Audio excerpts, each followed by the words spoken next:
Good morning. Welcome to Coffee Talk. I'm Mark Bradberry. Today is Thursday, April the 30th, 2020. Grab a cup and join me.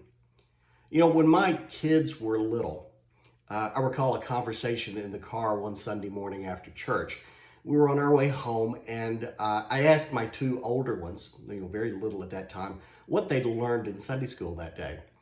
And they said, with a little bit of frustration in their young voices, we learned about Noah and the Ark again. And, we all laughed, and there was a bit of a frank honesty in their answer. Sometimes those things do happen.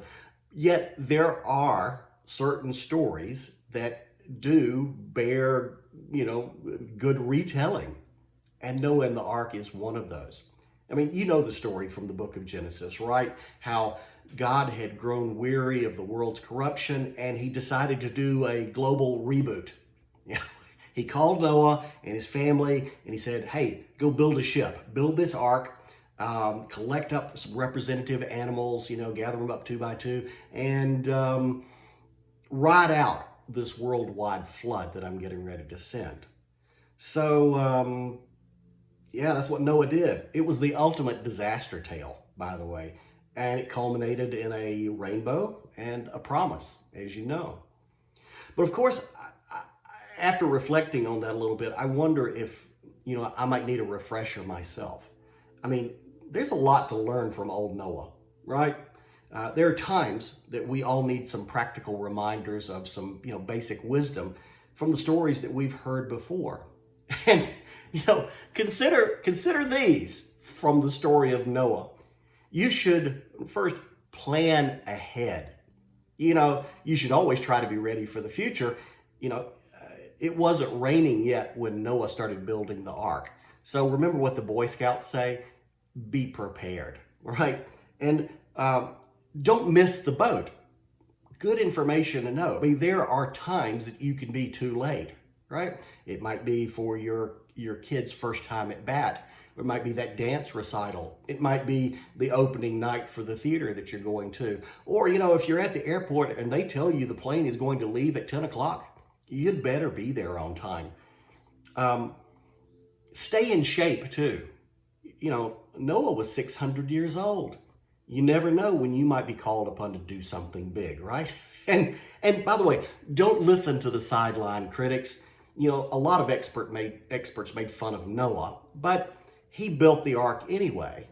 If the job needs to be done, get it done.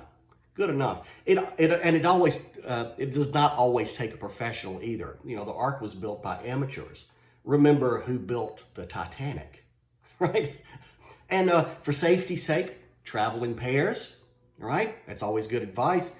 But be careful even at that, because the next pair behind you could be the lions. Speed doesn't always make a difference either. Just remember that the snails and the turtles were right there with the cheetahs. It's something practical for you today here too. Remember, we're all in the same boat, so don't complain and make it like it's all about you. When you're stressed, float for a while.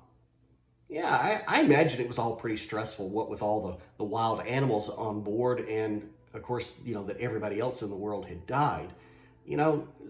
All they could do was float and sort of go with the flow.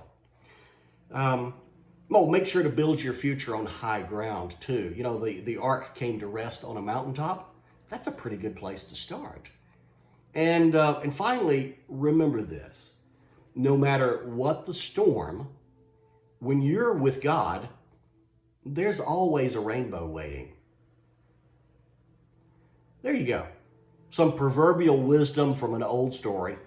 I just honestly wonder one thing though. I really do hope that Noah remembered to bring his coffee mug. It would have been a long trip. Hey, enjoy your coffee.